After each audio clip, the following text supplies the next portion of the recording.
I'm your host, Ramses Ja. And I'm your host, Q Ward. All right, Mr. A.R. Shaw. Looking good. Big smile. Yeah, man. We trying to make it to 2024. If we can get through 2024. That's the energy I'm getting. Okay, there we go. That's the energy. How you been, man?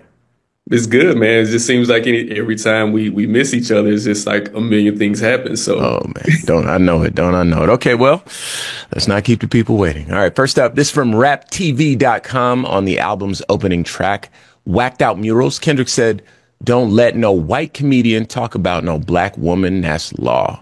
I know propaganda work for them, and F whoever that's close to them." Fans immediately started putting two and two together and felt the rapper was putting a spotlight on comedian Andrew Schulz.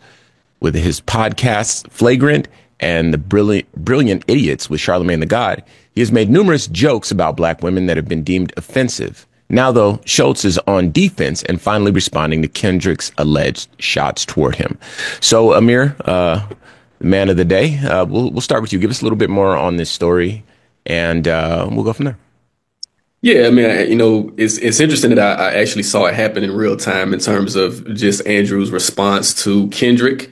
Okay. Initially, he put out a tweet and then he responded on a podcast.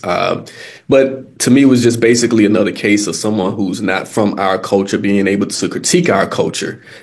Besides sitting next to Charlemagne, I don't think Andrew Schulz has any credentials when it comes to hip hop culture or anything that deals with the black community.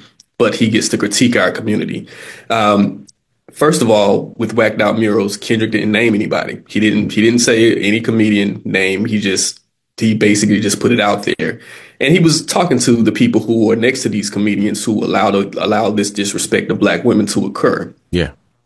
Andrew Schulz, like they say, a hit dog will holler. Like he was someone who felt, some type of way about something that was, I guess, aimed at him, but really wasn't towards him. It wasn't a message towards Andrew Schulz in particular or any white comedian. It was the people who were next to these comedians.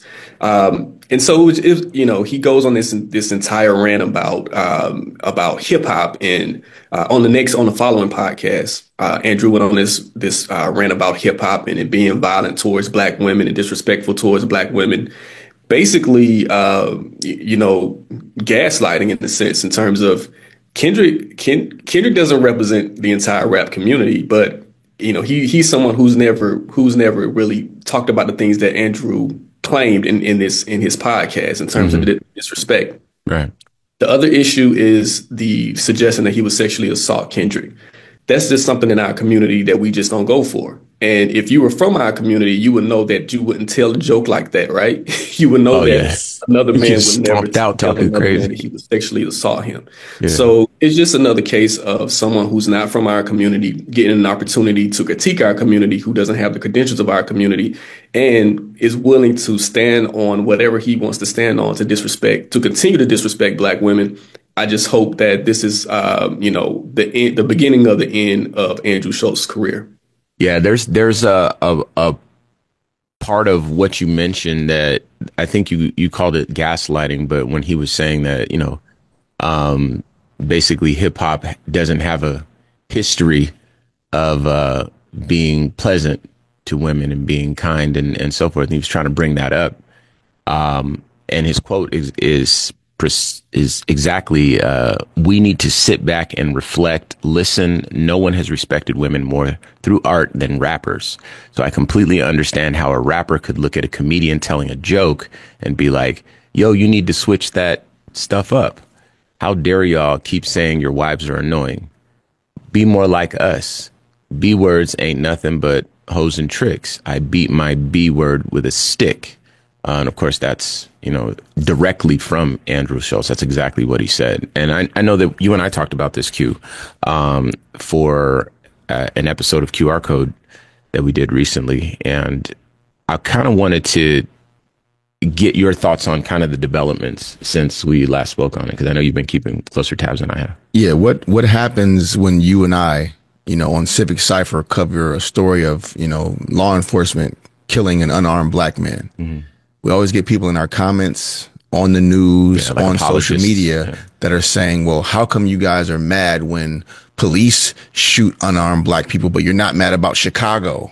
and the black on black crime that's happening on the South Side. And it's like, this comes from that exact same playbook. You know, well, not I'm sorry, not I misspoke, not that was a bad thing that happened, not forgive me that joke didn't land, I didn't mean anything by it in that way. No, let me double down on the reason why I'm able to do this and you shouldn't be upset is because you guys do it all the time. Yeah, if they're bad, I should be able to be bad too. Yeah. So and on that logic tree, no one can speak up for black women because none of us are perfect, right? If the idea is if you speak up for black women, I should be able to scrutinize every decision that you've ever made and every word you've ever said, then no one passes the test to be righteous enough to speak up for black women. Dr. King wouldn't have passed this test. You know what I mean? The person that people who know very little about our culture point to as their